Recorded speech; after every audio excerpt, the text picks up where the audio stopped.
The video uses AI voice images combined with manual editing. All content is fictional and for entertainment purposes only. Wishing you a relaxing listening experience, don't forget to subscribe to the channel and turn on the notification bell so you don't miss any stories. The silence in Matteo Bellini's sprawling, cedar-paneled study was heavy, pressing down like a physical weight upon the room. It wasn't a peaceful silence, the kind that accompanies a quiet Sunday morning. It was a suffocating, expectant quiet, the kind that thickens the air just before a devastating, landscape-altering storm. Outside, the relentless Seattle rain battered against the floor-to-ceiling reinforced glass. It was a rhythmic, driving drumming, a deluge that, in another life, usually brought him a profound sense of calm reflection. He used to stand by this very window, a glass of amber bourbon in hand, watching the city lights blur in the downpour, feeling like a god looking down on his creation. Today the rain merely served as a bleak, cold backdrop to his absolute, agonizing isolation. For the outside world, and, crucially, for the ruthless inner circle of his vast, intricate criminal syndicate, that pervasive, funereal silence was the tragic, unavoidable consequence of a catastrophic car accident 6 months ago. The official narrative, a masterpiece of fiction carefully leaked to the press by his highest-paid fixers and whispered through the grimy, blood-soaked channels of the Pacific Northwest criminal underground, was tragic but straightforward. A violently blown tire on a treacherous, rain-slicked mountain pass had sent his 2-ton armored SUV tumbling end over end down a jagged, rocky ravine. The crash had instantly claimed the life of his driver. But Arturo wasn't just a driver. He had been Matteo's mentor, his surrogate father since the streets had orphaned him at 14, and his closest, most fiercely loyal confidant. More tragically for the syndicate's precarious stability, the accident had supposedly permanently claimed the site of the notorious architect. Matteo had earned that moniker because he saw every angle, every betrayal, and every business opportunity miles before his rivals did. Now, the architect was forced to live in the dark. Matteo sat rigidly in his custom leather wingback chair, his posture impeccably straight, an iron rod replacing his spine. His hands were folded loosely in his lap, the picture of defeated resignation. His dark, sharp eyes were fixed, seemingly vacant, glassy and milky, on a completely random point halfway across the vast room. He wore custom-tinted dark glasses, an utterly unnecessary prop for his physical needs, but a vital, non-negotiable psychological tool in his agonizing daily performance. The absolute truth, heavily guarded and known only to him, and a highly specialized, disgraced underground surgeon who currently owed Matteo his daughter's life, was that his vision was perfectly, immaculately intact. He could see everything. He could see the microscopic, glittering dust motes dancing in the slanted, grey afternoon light filtering through the storm, swirling in the air currents from the heating vents. He could trace the intricate, hand-woven floral pattern of the antique Persian rug beneath his polished, bench-made Oxfords, noting where a single crimson thread had begun to fray. And most importantly, he could see the subtle, damning shifts in body language of the dangerous people who entered this room. When he held court, playing the blind, broken king, he saw the nervous tics.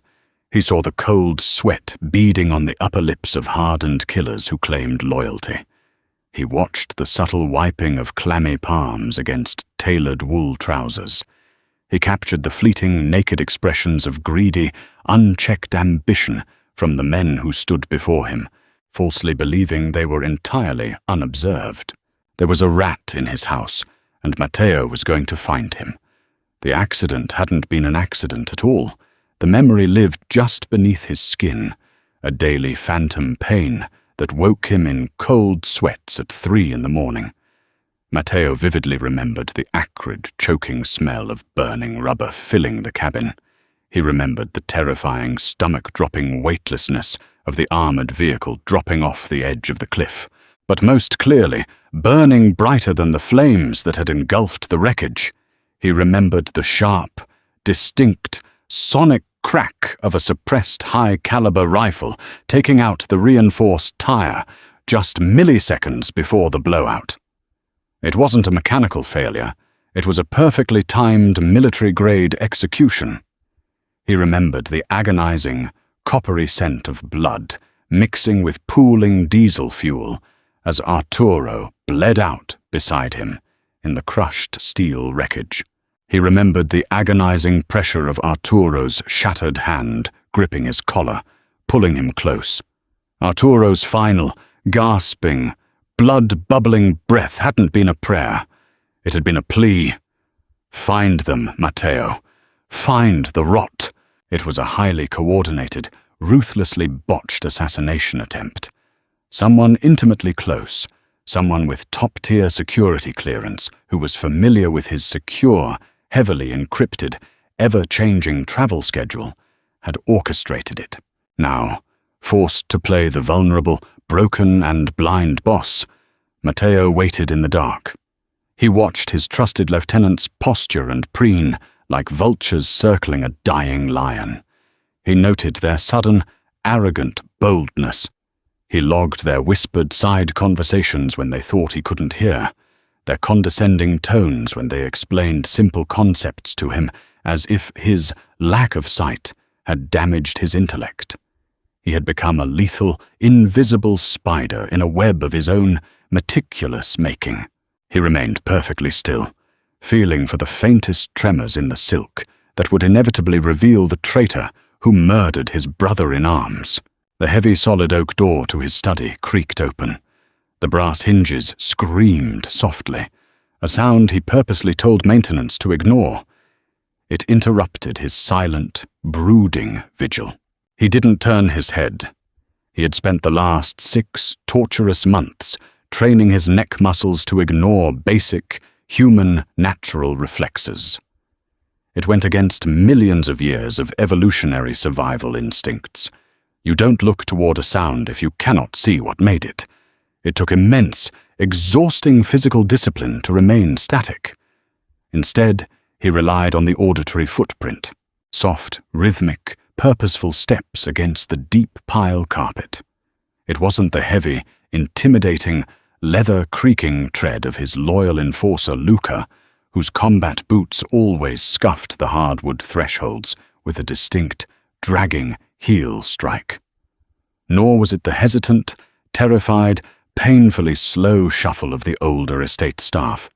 Since the accident, the maids and butlers treated him like a volatile, unexploded bomb, terrified a misplaced word or a clumsy footstep would trigger his legendary, ruthless wrath. "Mr. Bellini?" The voice was clear, perfectly composed, and struck a strange, dissonant chord in the silent, oppressive room. It entirely lacked the usual, expected tremor of paralyzing fear. Nor did it hold the cloying, overeager sycophancy he was so bitterly accustomed to hearing from underlings trying to curry favor with the supposedly crippled boss. It was just a human voice, addressing a man. Neutral? Professional? Calm. "Who is it?" Matteo asked. His tone was a low, gravelly rumble, scraped from the back of his throat. He carefully kept his gaze fixed dead ahead, focusing intensely on the gold foil lettering of a specific leather-bound volume of Dante's Inferno on the mahogany shelf 10 feet away. "Emma Fisher. I'm the new housekeeper. Mrs. Higgins sent me up to bring your afternoon tea, sir. It is exactly 3 o'clock. Emma." He remembered the name vividly from the towering stack of encrypted hiring reports he had secretly reviewed just 2 nights ago. He had sat in his secure basement bunker, reading by the pinpoint beam of a tactical flashlight, vetting every soul allowed onto his property.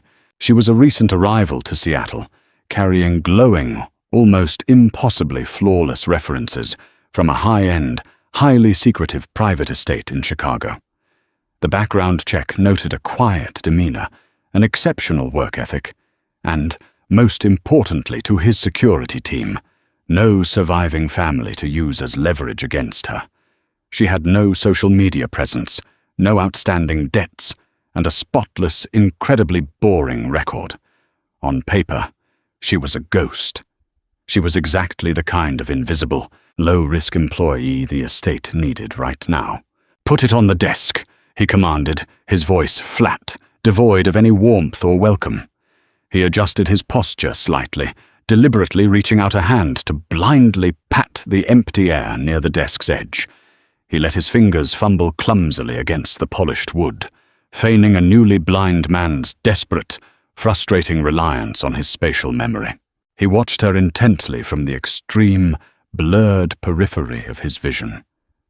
Emma moved with an unhurried, graceful efficiency that immediately caught his attention. Most new hires practically vibrated with anxiety in this room. She didn't. She wasn't overly delicate, tiptoeing around like he was made of fragile spun glass. But she wasn't careless or clumsy either. She wore the estate's simple, dark grey uniform, which somehow didn't manage to swallow her figure entirely. Her rich, dark brown hair was pulled back securely in a practical, unadorned twist that left her sharp, elegant cheekbones and the long line of her neck exposed. As she approached the edge of his massive desk, the ambient grey light from the storm caught her face, and he noticed her eyes for the first time. They were a striking, intelligent, stormy grey, the exact color of the Seattle sky outside, and they were entirely devoid of the cloying pity he despised. As she leaned over, utilizing her core strength to set the heavy, ornate silver tray down without a single clinking sound of metal on wood, the sudden, sweeping displacement of air caught a small, disorganized stack of highly sensitive shipping manifest papers near the very edge of his massive mahogany desk. The top sheets fluttered, lifted by the invisible breeze, and began sliding dangerously close to the abyss of the floor. Instantly, Emma's hand darted out. She moved with a startling lightning speed that defied her calm demeanor. Her fingers deftly snatched the cascading sheets of paper mid-air, pinning them securely against the edge of the wood before a single page could scatter across the rug. It was a fluid, athletic movement, born of instinct rather than thought. Matteo's jaw clenched so hard his teeth ground together, a sharp pain shooting up into his temples. He mentally noted the extraordinary reflexes, far too quick for a standard domestic worker. But more damningly, in that fraction of a second, he noted his own monumental failure. A genuinely blind man, lacking the auditory cue of the paper actually hitting the floor, wouldn't have known the papers were moving in mid-air. The displacement of air had been entirely silent. Yet, Matteo's deep-seated predator instincts, honed by decades of surviving assassination attempts and street wars, had betrayed him. His head had imperceptibly, undeniably tracked the rapid downward motion of the white sheets. It was a micro-adjustment of the chin, a millimeter of movement down and to the left. A fatal tell. "Be careful with those," he said sharply. His voice suddenly sliced through the room like a physical blade. It was a deliberate, aggressive test, an attempt to throw her off balance and see how she would react to his sudden, irrational anger. Emma froze. Her slender hand hovered just millimeters over the highly confidential dock documents, which detailed illicit cargo movements masked as imports. Slowly, very slowly, she turned her head. She didn't look at the desk. She didn't look at his fumbling, supposedly blind hands. She looked directly at his face. For a split, microscopic second, her absolute, statuesque composure fractured. Her breath hitched visibly, her chest rising in a sharp intake of air, and her stormy eyes widened. She wasn't looking at her own distorted reflection in his dark glasses. Matteo could tell by the focal point of her gaze. She was focusing her depth of field past the tint. She was looking directly into his pupils. He saw the sudden, terrifying realization dawn like a blood-red sunrise in her intelligent grey eyes. She had seen the micro-adjustment of his neck. She had seen the slight, almost invisible tracking of his gaze following her hand behind the lenses. Her mind, clearly sharper than her resume suggested, had done the math in less than a second. She knew, in that agonizingly long, silent heartbeat, the air in the room seemed to evaporate, turning to solid ice in Matteo's lungs. The rhythmic pounding of the rain against the glass faded into distant white static. The entire world narrowed down to the space between them. Matteo's right hand drifted off his lap. He moved slow and smooth as liquid mercury, sliding his palm silently under the lip of the desk toward the hidden biometric drawer where he kept a suppressed compact Glock 19 with a round already chambered. If she screamed, if she gasped in horror and covered her mouth, if she dropped the silver tray with a crash and made a terrified run for the door, giving any indication of panic to the two heavily armed, trigger-happy cartel guards standing right outside in the hallway, he would have no choice. He would have to draw the weapon and put a bullet between those striking grey eyes before her hand ever touched the brass doorknob. He couldn't risk his months of torturous deception collapsing. This lie was his only shield against Arturo's killers, his only chance to smoke out the rat. The entire empire depended on his perceived weakness. He couldn't let it all burn to the ground because of a perceptive maid with quick hands. His index finger brushed the cold, unforgiving steel of the trigger guard. His heart rate remained terrifyingly slow. He was ready to kill her. Instead, a profound, baffling transformation occurred. Emma's expression smoothed out entirely. The spike of stark terror vanished as quickly as if it had been wiped away by a damp cloth, transforming into a mask of perfect, impenetrable, blank neutrality. She deliberately averted her gaze, breaking the dangerous eye contact, and looked down at the mahogany surface. With deliberate, slow, completely unthreatening movements, she carefully squared the edges of the shipping manifests, aligning them perfectly with the corner of the desk blotter. She picked up the heavy, ornate silver teapot. The spout hovered over the delicate porcelain cup.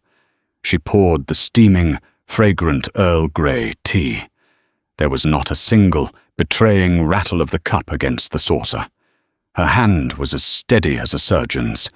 She placed the cup near his right hand, exactly where he could supposedly feel its heat, and took a measured, respectful step back.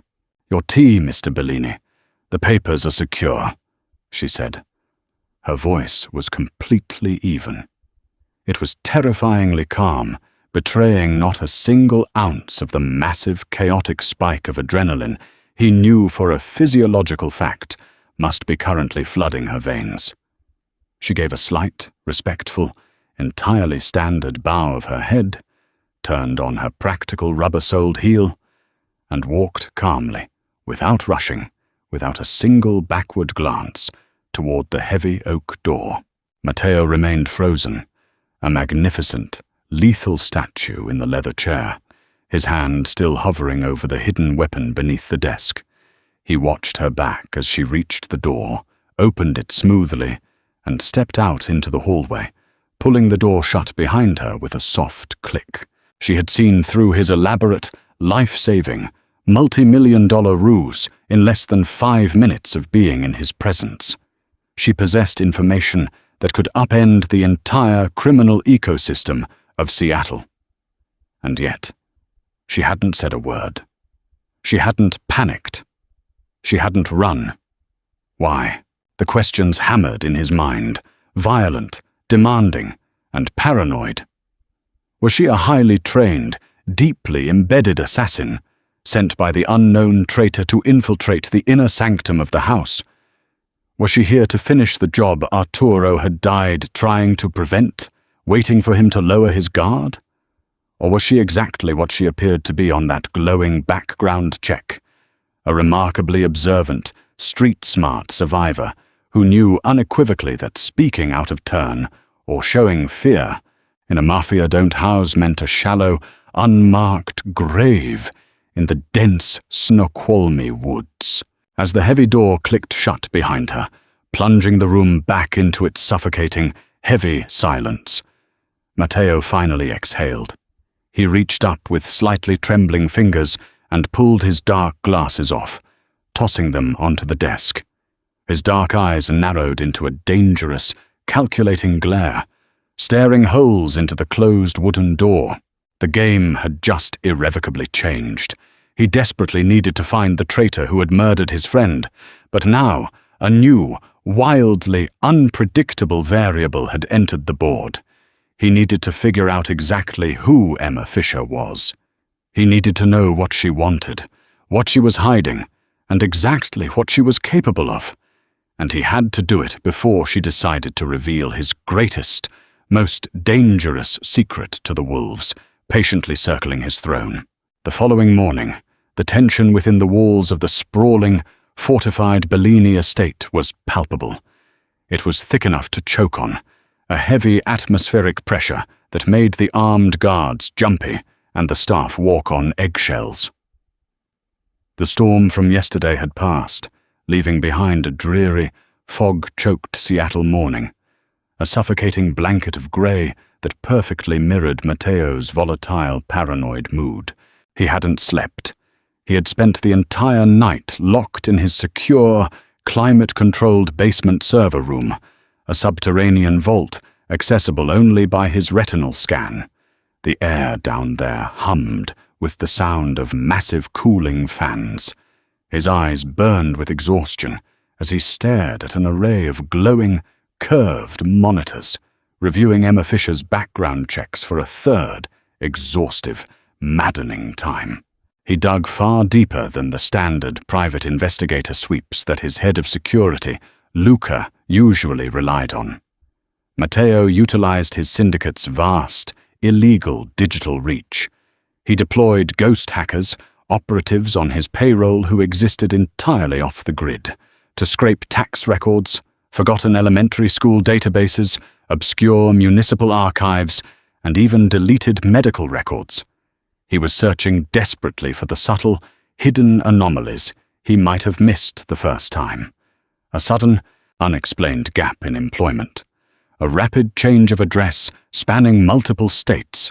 A ghosted identity adopted from a deceased child. Anything. There was absolutely nothing. Her history was clean, almost suspiciously, surgically clean. She had a thoroughly documented, working-class background in a forgotten, rusting town in the Midwest. There were years of steady, unremarkable, poorly paid employment in hospitality and hotel management. She had absolutely no digital footprint linking her to rival crime families, Mexican cartels, or federal law enforcement agencies. There wasn't even a speeding ticket on her record. Yet the brief, electric exchange of glances yesterday told a completely different, undeniable story. A woman with a mundane, safe life didn't lock eyes with a known, ruthless Mafia boss, realize a deadly secret that could get her violently murdered, and walk away without her pulse spiking enough to make her hands shake. She had poured that Earl Grey tea like an automaton. She had the cool, terrifying nerve of a seasoned intelligence operative, a combat veteran, or someone who had spent a lifetime walking barefoot through fire and learning not to scream when her skin blistered. He needed to break her open and see what was inside. He was currently sitting in the estate's sprawling glass conservatory, a massive, domed structure attached to the east wing. The harsh, pale morning light filtered through the dense, meticulously curated canopy of exotic ferns, ancient bonsai trees, and broad-leafed monsteras. The light reflected sharply off the white wicker furniture, creating harsh shadows. The air was thick, heavy, and humid, smelling of damp earth and blooming orchids. He heard the now familiar, precise, rhythmic steps approaching over the damp stone tiles. She didn't shuffle. She walked with purpose. He didn't bother putting on the dark glasses this time. They sat neatly folded on the tempered glass table beside him. He just sat there, staring out the condensation-streaked window into the dense, dripping gardens, pretending to listen to the gentle, trickling sound of the central tiered stone water fountain. He waited for her to step fully into the room and realize the trap she was walking into. "Your black coffee, Mr. Bellini." Emma's voice broke the ambient noise of the fountain. It was exactly the same tone as yesterday. Professional, calm, utterly devoid of forced pleasantries or nervous, filler chatter. She approached the small, tempered glass table next to him.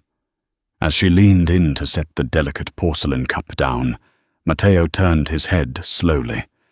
He didn't pretend to fumble. He didn't blink. He locked his dark, piercing eyes directly with her stormy grey ones. He let the blind pretense drop completely. The helpless, broken facade shattered in an instant, replaced by the lethal, calculating predator that ruled the underworld. His gaze was sharp, dissecting, and utterly ruthless. It was a look that demanded an immediate, truthful explanation, or blood. It was the infamous architect stare. A heavy, suffocating weight that had historically made hardened, blood-soaked killers break out in cold sweats, drop their weapons, and confess their sins just to end the psychological torture. Emma didn't flinch. She didn't drop the silver tray. She didn't gasp at the sight of his deeply focused, seeing eyes locking onto hers. She didn't stammer pathetic apologies for intruding or beg for her life. Instead, she stood up straight. She squared her shoulders and met his predatory stare evenly, her chin tilted up just a fraction in defiance. She simply stood there, the tray tucked neatly under one arm, her posture relaxed but highly alert, holding the unblinking, lethal stare of one of the most dangerous men on the West Coast, as if they were discussing the weather. "You're not blind," she stated. Her voice was quiet, but incredibly firm, echoing slightly against the glass walls of the conservatory. It wasn't a question seeking his validation. It wasn't an accusation of deceit. It was simply a statement of objective, undeniable fact.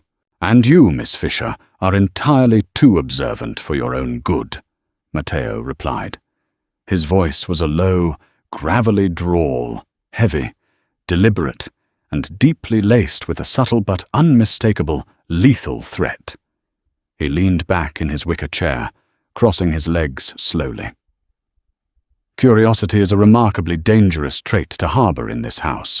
In my extensive experience, it usually proves fatal. "Observation is simply a mandatory part of my job," she said. Her tone was remarkably conversational, bordering on casual, given the absolute certainty that a loaded gun was hidden somewhere within his arm's reach. "I notice things in order to maintain order and anticipate needs.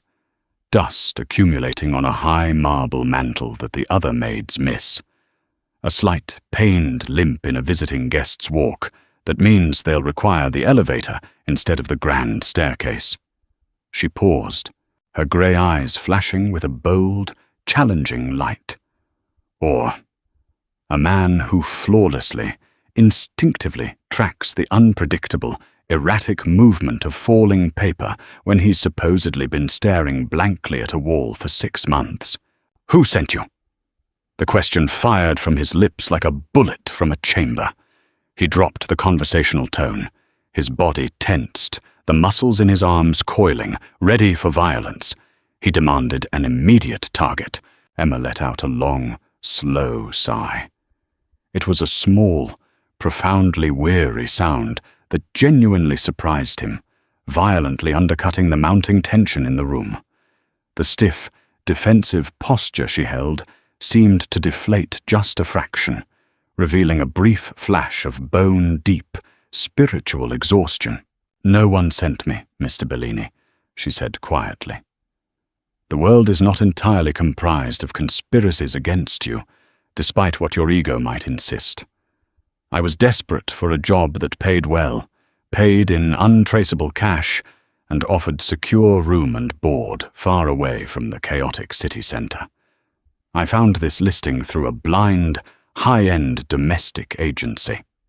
Frankly, I don't care about your illicit business. I don't care about the terrifying men with assault rifles standing by the front iron gates.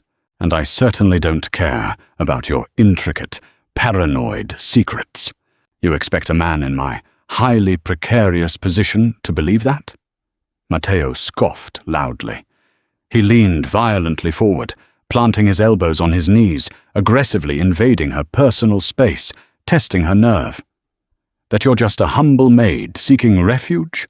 Women like you don't end up cleaning toilets without a very specific agenda. I expect you to believe basic logic," she countered smoothly, not retreating an inch from his advance. "If I wanted to expose you to your enemies, I would have done it yesterday, the very moment I walked out of your study and was safely behind your armed guards. Or if I were a greedy opportunist, I would have sold the incredibly valuable information of your miraculous recovery to the highest bidder on the street by midnight. I could have retired in the Maldives. I have done neither of those things. I brought you your coffee." Matteo scrutinized her face, his eyes darting across her features like a scanner, searching desperately for the microscopic tells of deception. He looked for a twitch of the eye, an asymmetrical purse of the lips, a swallowed breath, a dilation of the pupils. There were none. She was telling the absolute truth. The complete lack of trembling, weeping fear, replaced instead by a sort of pragmatic, cold, hardened survivalism, convinced him more than any tearful, begging plea for mercy ever could have. She was a survivor. He recognized the breed instantly. He saw it in the mirror every morning. She had recognized a highly volatile, life-threatening situation, and was actively, intelligently, choosing the path of least resistance to ensure her own continued existence. "Why stay quiet?" he pressed. His intense, deeply ingrained paranoia was now actively competing with a sudden, burning curiosity. Most people, upon realizing they stumbled into a Mafia don's deadly lie, would run screaming into the night, desperate to get away from the blast radius. Emma looked away for a moment. Her gaze landed softly on a vibrant, rare purple ghost orchid blooming in the intensely humid corner of the room. When she spoke, her voice was barely above a whisper. "Because I know exactly what it's like to have to hide in plain sight," she said softly. The words felt incredibly heavy, laden with a dark, unspoken history. It sounded as if she were speaking the tragic truth almost to herself, a painful reminder of her own reality, rather than answering his interrogation. She quickly gathered herself, physically shaking off the momentary vulnerability. She turned back to him, her emotional armor slamming solidly back into place. "And because, practically speaking, I need this job. I need the absolute, fortified sanctuary of this heavily guarded estate. If I tell the truth about what I saw yesterday, you will fire me, or much more likely, given your bloody reputation, you'll have your man Luca bury me in the woods behind the property before lunch. If I keep my mouth shut, mind my own business, and play along with your theatrical charade, I get to keep my job." She looked back at him, her grey eyes crystal clear, devoid of deception, and deeply resolute. "I highly prefer to keep my job, and my life." An unspoken, highly precarious agreement hung heavy and humid in the floral air of the conservatory. It was a razor-thin wire they were both now balancing on. She would keep his world-altering, highly dangerous secret, and he would graciously allow her to keep breathing. But Matteo Bellini wasn't a man who had built a ruthless, multi-million-dollar empire by relying on the fragile, fickle concept of trust. Trust got men like Arturo killed. He relied on leverage, blackmail, and absolute dominating control. Keep your friends close, and your potential liabilities closer. Very well, Emma, he said softly. The deliberate, sudden use of her first name marked a distinct, intentional shift in their power dynamics. It stripped away the professional barrier. You will be my personal attendant from this moment forward, he announced, his tone leaving no room for negotiation. The mundane housekeeping, the dusting, the laundry, it is beneath someone with your unique skill set and observational talents. You will accompany me to all internal meetings. You will manage my immediate daily schedule. You will be by my side, and you will physically assist me whenever I require a seeing eye to navigate the estate in front of others. Emma nodded slowly, her brow furrowing slightly as she processed the sudden promotion. It didn't feel like a reward. It felt distinctly like a heavily spiked leash tightening around her neck, pulling her deeper into his dangerous world. Understood. And Emma, Matteo added, his voice dropping a terrifying guttural octave as she turned to leave the room. He needed her to understand the gravity of the pact they had just made. If you breathe a singular, whispered word of this to anyone, not to Luca, not to Mrs. Higgins, not to the other staff gossiping in the kitchen, and especially not to the men who visit this house for business. I won't, she interrupted, abruptly cutting off his threat. Her tone displayed a sudden, shocking flash of hardened steel that made him blink. I have absolutely no interest in getting involved in whatever violent, paranoid game of chess you're currently playing, Mr. Bellini. I just want to do my job, collect my pay, and be left alone. She walked away, her footsteps retreating briskly on the stone, leaving Matteo entirely alone in the humid jungle of the conservatory. He was left with a complicated, swirling mix of massive relief and profound, dangerous intrigue. He had a massive, unpredictable potential liability currently living under his roof, someone who could destroy his empire with a single, misplaced sentence to the wrong lieutenant. But concurrently, he also had a brand new, highly observant, fiercely intelligent asset. She could freely, openly see what he couldn't while he was busy playing the helpless, staring victim.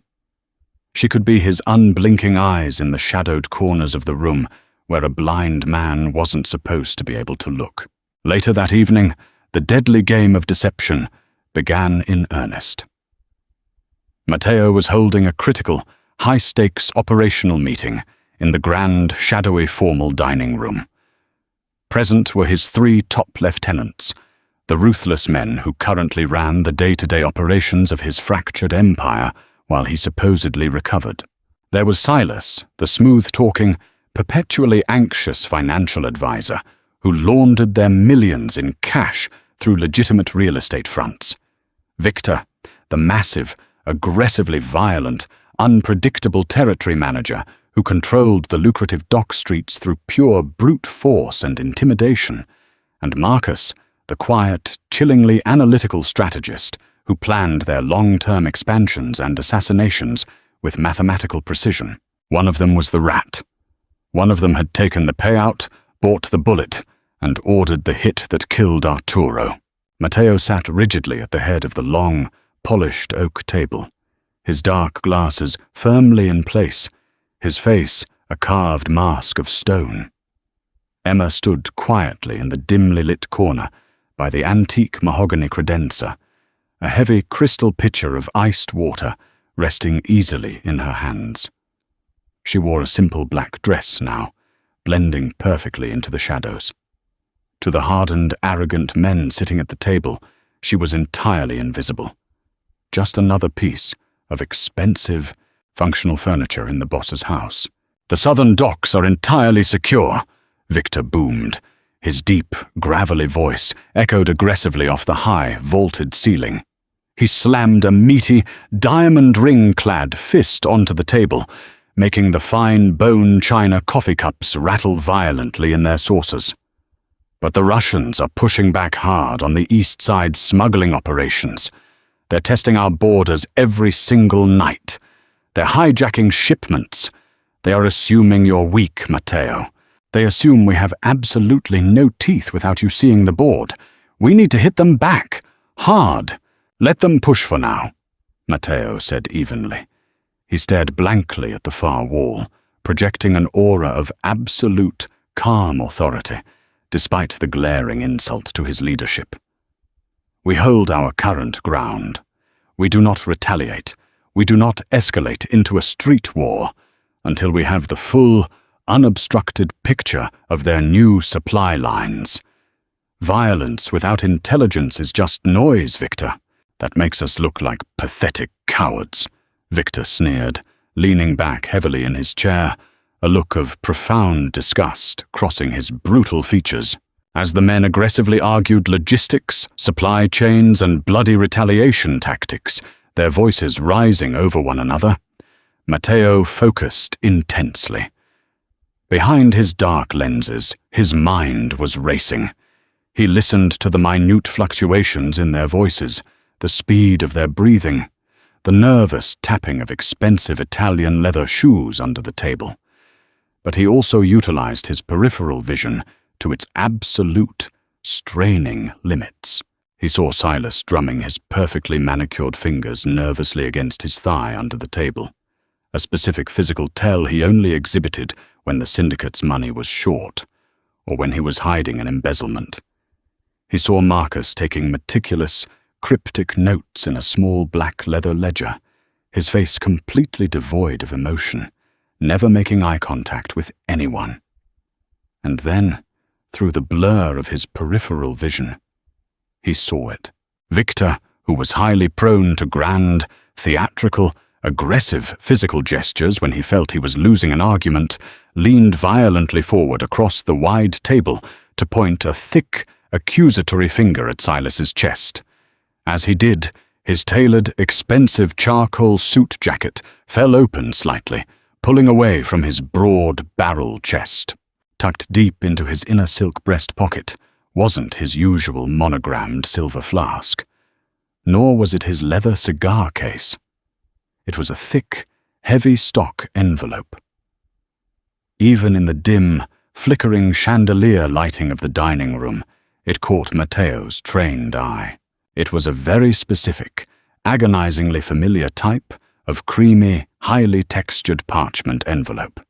It was the exact same rare, imported parchment historically used by the Moretti family, the brutal, old-world rival syndicate across the river, who had the motive, the means, and the ruthlessness to have orchestrated the hit that killed Arturo. Matteo's jaw tightened imperceptibly. His heart slammed against his ribs with a sudden, violent surge of adrenaline. He needed to be absolutely sure. He couldn't execute a top lieutenant on a hunch. He needed to know precisely what was in that envelope, or at the very least, he needed to visually verify the sender's wax mark on the flap. If Victor was carrying Moretti mail in his inner pocket, Victor was the traitor. But he couldn't ask Victor to empty his pockets without cause. That would immediately spark a bloodbath in the dining room, and turning his head to look directly at Victor's chest would instantly break his character and expose his monumental lie to the three most dangerous men in his organization. He was trapped by his own deception. He needed eyes. He needed someone who could walk right up to the roaring fire without getting burned. He needed Emma. The operational meeting dragged on agonizingly, morphing from a strategic briefing into a hostile standoff. The air in the grand dining room was growing impossibly thick, suffocating Matteo with the acrid, heavy smell of Silas's expensive, imported Cuban cigar smoke and the unspoken, violent tension vibrating between the three men. Matteo, rigidly maintaining his exhausting, physical facade of a broken, passive king, focused entirely on the subtle cues he could gather from the men he once trusted implicitly with his life. Every muscle in his body ached from the effort of remaining perfectly still while his enemies circled him. Silas was sweating profusely, far more than usual for a standard financial review. He dabbed at his forehead constantly with a silk handkerchief. His voice carried a slight, nervous tremor that cracked embarrassingly whenever the topic shifted to the upcoming, highly lucrative offshore weapon shipments scheduled for next week. Marcus remained an impenetrable, cold wall of ice. He offered only dry, necessary logistical facts, his eyes dead and unreadable. He utterly refused to engage in Victor's loud, emotional posturing, which only seemed to enrage the larger man further. But Victor was the loud, blustering distraction in the room. He was the chaotic, roaring fire meant to draw everyone's attention away from the shadows, away from the heavy parchment envelope, currently burning a metaphorical hole in his inner breast pocket. Matteo desperately needed to confirm if that thick parchment truly belonged to the Moretti family. He needed to see a crest, a specific type of wax seal, a distinct watermark, a signature, anything, any tiny detail that would give him the concrete, undeniable proof he needed to act. He needed the justification to finally order Victor's execution and avenge Arturo. He subtly adjusted his posture in the heavy wooden chair, angling his head down slightly, resting his chin on his chest, as if his tired, aching neck could no longer support the weight.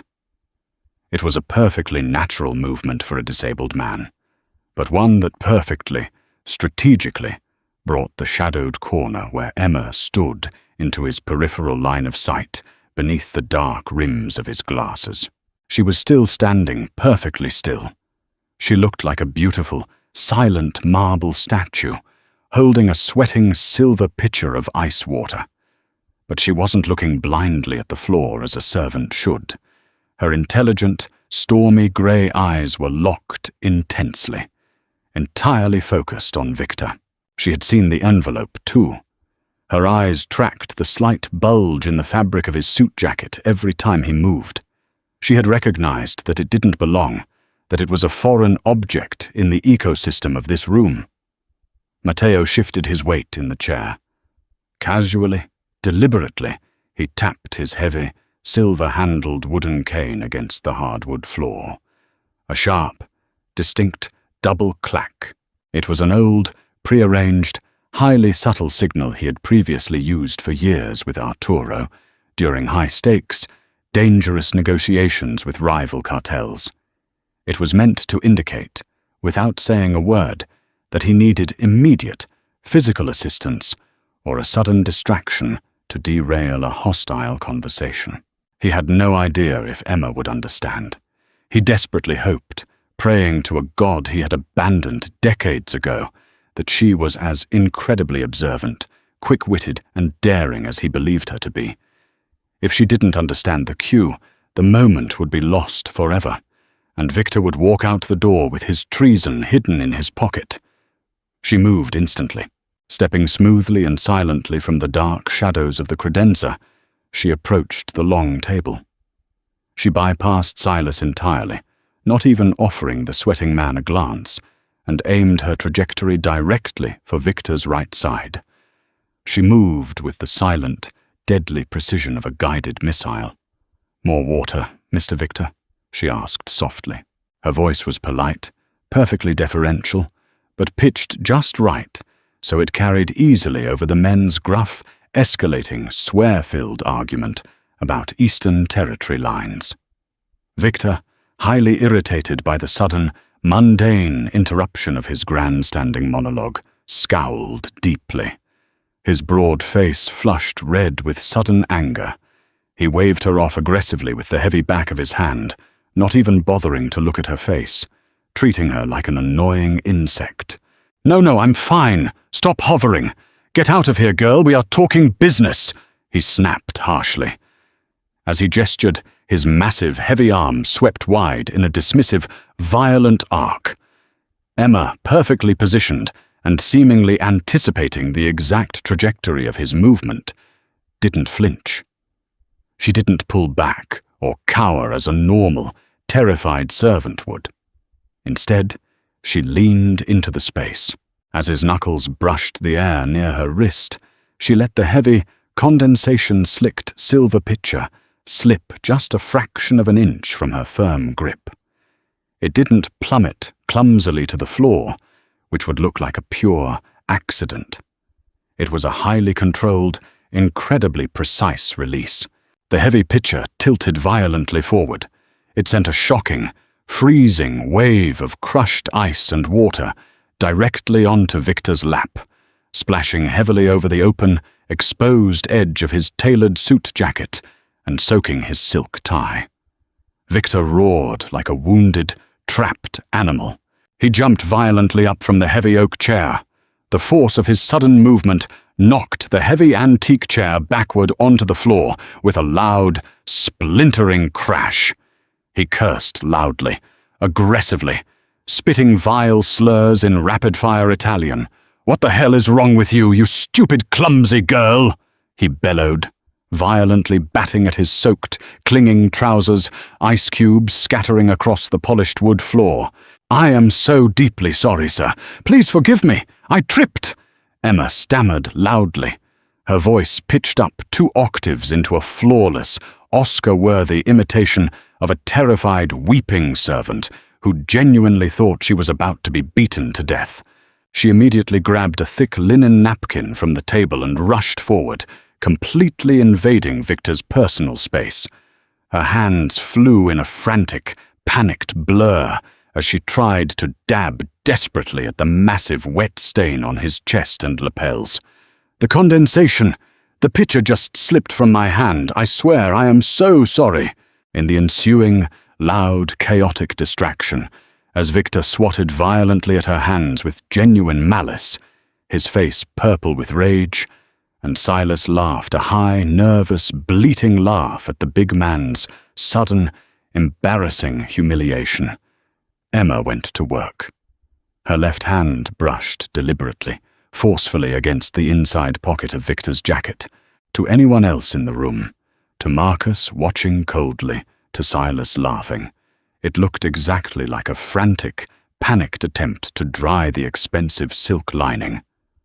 To Matteo, watching with hawkish, burning intensity through the dark lenses, it was a fluid, incredibly precise, almost imperceptible motion of a master pickpocket. She didn't dare pull the envelope completely out. That would be immediate suicide. Victor would shoot her on the spot. But she flattened her palm hard against his chest, physically feeling the thick, resistant bulk of the parchment. And for a split, agonizingly tense second, as she pulled the wet, heavy lapel back to aggressively wipe beneath it, her grey eyes flicked sharply down to the exposed edge, hidden deep in the pocket. "Get your filthy hands off me, you idiot!" Victor snarled violently. He shoved her back. He pushed her so hard with both hands that she stumbled backward, her rubber-soled shoes slipping on the wet floor. Her shoulder slammed heavily against the hard wood-panelled wall with a sickening, audible thud. She crumpled slightly, catching herself on a side table. Matteo sat rigidly. Beneath the table, out of sight, his knuckles turned stark white as his hands gripped the carved wooden arms of his chair with bone-crushing force. The wood groaned under the pressure. It took every single ounce of his immense willpower, every shred of his practiced ironclad discipline, not to break character, draw his weapon from his shoulder holster, and shoot Victor dead where he stood for laying violent hands on her. The protective instinct that flared in his chest was sudden, violent, and entirely unfamiliar. "Enough," Matteo commanded it softly, but his voice was a low, terrifying boom that instantly sliced through the chaotic noise and froze the men dead in their tracks. The room plunged back into an icy, terrifying silence. Silas stopped laughing instantly. "Emma," Matteo said, his voice cold and devoid of emotion. "Clean up this puddle immediately, and then leave us. Now." "Yes, Mr. Bellini," she said softly. Her head was bowed in deep submission, her right hand gently rubbing her bruised shoulder. She quickly retreated to the corner, dropped to her knees, and began wiping up the ice and water. She gathered her dropped tray with hands that she forced to tremble and vanished quietly through the heavy service door. The meeting resumed, but the aggressive, dominant dynamic had shifted completely. Victor was thoroughly flustered, visibly uncomfortable sitting in wet, freezing clothes, and deeply distracted by his wounded pride. The strategic momentum was gone. Sensing this, Matteo ended the gathering shortly after, coldly dismissing the men with a wave of his hand, citing a sudden, blinding headache. Once the heavy mahogany doors clicked securely shut behind his departing lieutenants, the oppressive, heavy silence returned to the dining room. From the adjoining service hallway, the door opened silently, and Emma stepped back in. She walked over, finished wiping the remaining water from the polished wood table with a dry towel, wrung out the cloth, and stood quietly waiting at attention near his chair. The terrified servant persona vanished the second the doors had closed. Matteo didn't move a muscle. He didn't take off the dark glasses. He simply spoke into the empty room, his heart pounding a frantic, heavy rhythm against his ribs. "Tell me exactly what you saw." Emma walked deliberately over to the head of the table. She stood close to his chair, her posture straightening, her voice dropping back to its normal, calm, professional register. "The envelope," she said simply. "It is heavy, expensive parchment stock, cream-colored, woven texture. It wasn't sealed shut with glue, but the top flap was tucked deeply into the envelope to hide the contents from a casual glance." "And?" Matteo pressed. His heart rate ticked up slightly, the cold, metallic thrill of the hunt rising hot in his blood. "And," Emma continued, her voice remarkably steady, utterly devoid of the adrenaline crash he knew she must feel after being violently shoved into a wall by a known killer. "When I bumped him and grabbed the lapel, the tension caused the flap to shift slightly against the wet silk lining. I saw the edge of a heavy wax seal stamped on the inside flap. Red wax." Matteo's breath hitched sharply in his chest. The Moretti family exclusively used deep, blood-red wax for their official, highly sensitive internal correspondence. Matteo used black. The Russian syndicates used blue. It wasn't definitive, court-of-law proof of treason. Victor could theoretically be dealing with the Morettis on minor, unsanctioned border disputes to line his own pockets, but it was the absolute first solid, actionable lead he'd had in 6 agonizing months of playing blind in the dark. "Are you absolutely certain of the color?" he asked. His hands reached up, trembling slightly, to finally pull the dark glasses down to the bridge of his nose. He needed to look at her directly, needing to see the unvarnished truth in her eyes. "Yes," she replied without a single moment of hesitation. She boldly met his intense, searching, desperate gaze. "I'm certain. Dark, blood red. And it had the crest of a wolf stamped deeply into it." He studied her face. The Moretti crest was a snarling wolf. She couldn't possibly have known that without seeing it. That information wasn't on the internet. It was a closely guarded underworld secret. She hadn't hesitated to act on his vague, risky signal. She had orchestrated the spill perfectly, acting on the fly, creating the exact amount of localized, chaotic distraction needed to look without being noticed. It was an incredibly dangerous, brazen, horribly reckless move. If Victor had caught her purposefully looking in his pocket, he would have broken her arm or dragged her out back and shot her without a second thought. "That was incredibly reckless," Matteo said. His voice dropped to a quiet, rough murmur, tinged with a complex, unfamiliar emotion he couldn't quite identify. It felt suspiciously like fear for someone else's life. It was strictly necessary, she countered smoothly, her chin raised in defiance, rubbing her shoulder. You needed to know what he was hiding, and you couldn't look yourself without exposing your lie to all three of them. I am your eyes now, remember? I did what you asked. You could have been seriously hurt or killed. Victor has a terrible temper and absolutely no restraint. It was a statement of fact, not necessarily an outpouring of deep, romantic concern, yet the protective words felt completely foreign and strange on his tongue. He was a Mafia boss.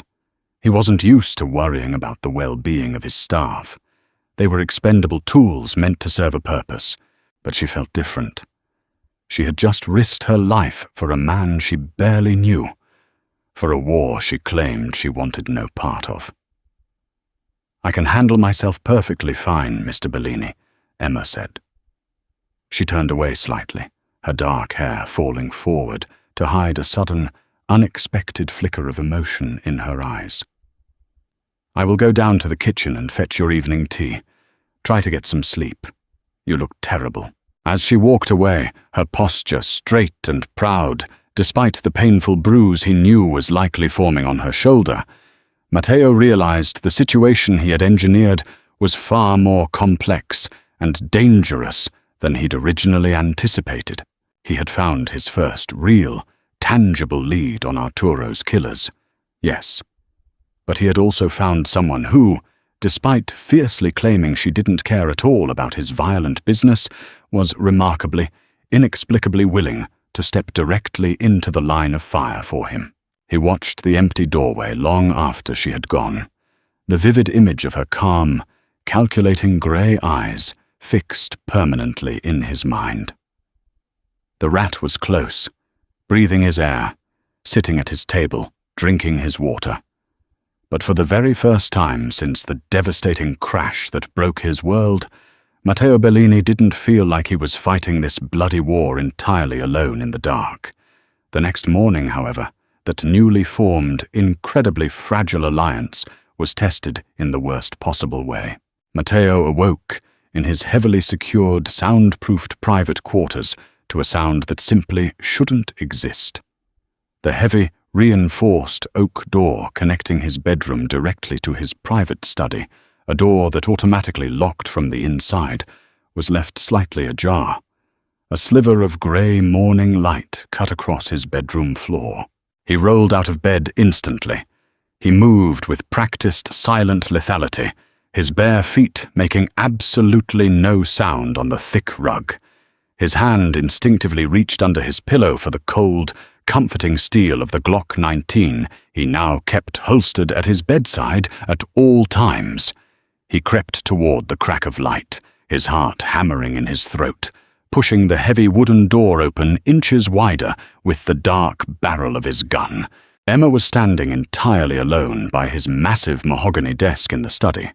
The secure, hidden, biometrically locked under-desk drawer, the precise, highly restricted drawer that required both his fingerprint and his specific heartbeat rhythm to unlock, the drawer containing his weapon cache, his fake passports, and his highly encrypted private financial ledgers detailing the syndicate's vast, hidden wealth, was pulled wide open, and she had her hand buried deep inside it.